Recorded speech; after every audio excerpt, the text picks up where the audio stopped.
All right, let's talk about one of the most powerful and maybe one of the most underused tools that we have in modern web development. We're going to be talking about the Mutation Observer. So, let me just kick this off with a question for you. Have you ever found yourself writing code that just waits? You know what I'm talking about, right? That set interval or that request animation loop where you're just constantly hammering the DOM asking, is it there yet? How about now? Is it there now?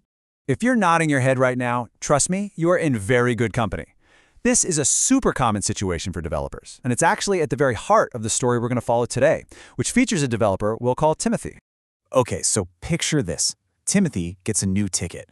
Marketing wants to add this new third-party chat widget to the site.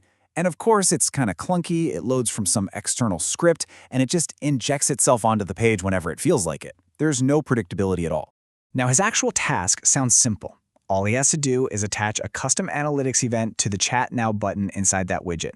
But here's the catch. When his code first runs, that button doesn't exist. He has absolutely no idea when it's going to show up in the DOM. So what does he do? Well, he does what so many of us have done. He kind of hacks it. He sets up a simple loop that just every few milliseconds checks the DOM for that button. Once it finds it, it stops the loop and attaches the event. You know, problem solved, right? Well, not so fast, because that little hack comes with a really high and often hidden performance cost. And this is where we get to this fantastic analogy that really just cuts to the core of the issue. So his colleague Margaret, she puts it perfectly. She says, doing it this way is like hiring a night watchman and telling him to sprint down a long hallway, check if a door is open, and then sprint all the way back. And to do that 10 times every single second. It is exhausting, and it is just wildly inefficient. This technique has a name. It's called DOM polling, and it is absolutely considered an anti-pattern. Why? Because you are forcing your code to do all this busy work, repeatedly asking the same question again and again, and blocking other things while it does. So what's the real-world price of that sprinting night watchman? Well, first off, you are just burning through CPU cycles for no reason. That, in turn, drains your user's battery, which is a huge deal on mobile devices. Every single check is a totally useless query until that very last one. And all this work can actually block the main thread, making your entire page feel sluggish and unresponsive. Okay, so if the frantic, sprinting night watchman is the wrong way to go, what's the better way? Well, it's time to fire that watchman. We are going to install a silent security camera instead. And that camera, that's the Mutation Observer. As Margaret points out, instead of constantly and actively checking, we can just set up a system that sits back and watches. It's totally quiet, it's in the background, and it uses almost zero resources while it's waiting. I mean, just look at these two approaches side by side. On the one hand, you have the night watchman. It's manual, it's repetitive, it's synchronous, and it eats your CPU.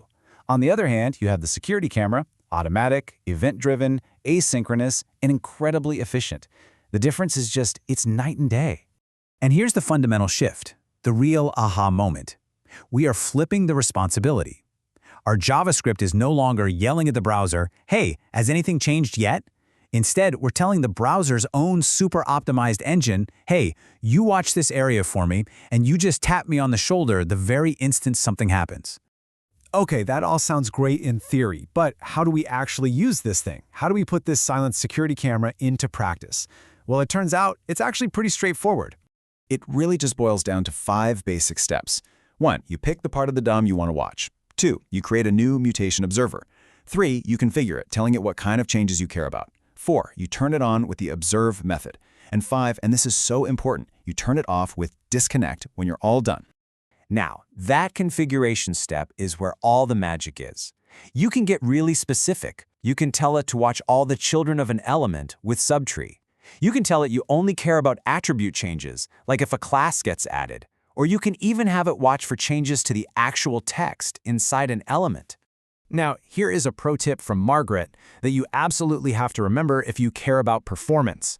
Don't point your security camera at the entire building when you only care about what happens in one room, right? Don't observe the whole document body if you know that widget is going to show up inside one specific div. Be as specific as you can. And I'm going to repeat this because it is that important. The moment your observer has done its job, it found the element, your code ran, you have to call .disconnect. This is what powers down the camera, it cleans up, it frees memory, and it prevents potential memory leaks down the road. It's absolutely crucial.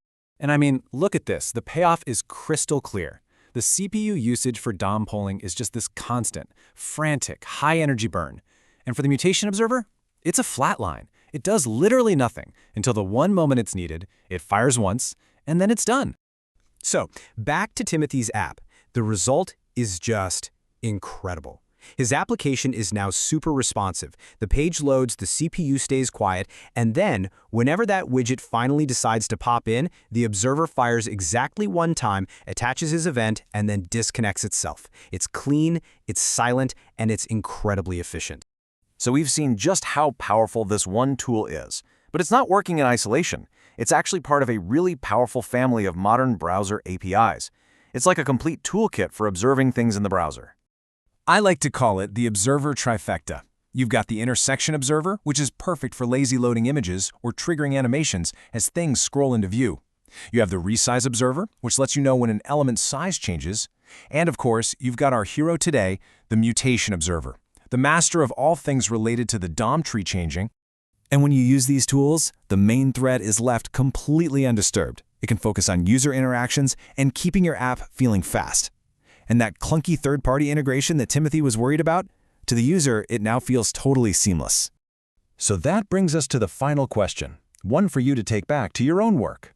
Take a look through your codebase. How many night watchmen have you hired over the years? Those little intervals, those loops, just waiting for something to happen. And could they be replaced by a silent, efficient security camera? I have a feeling you might be surprised by how many you find.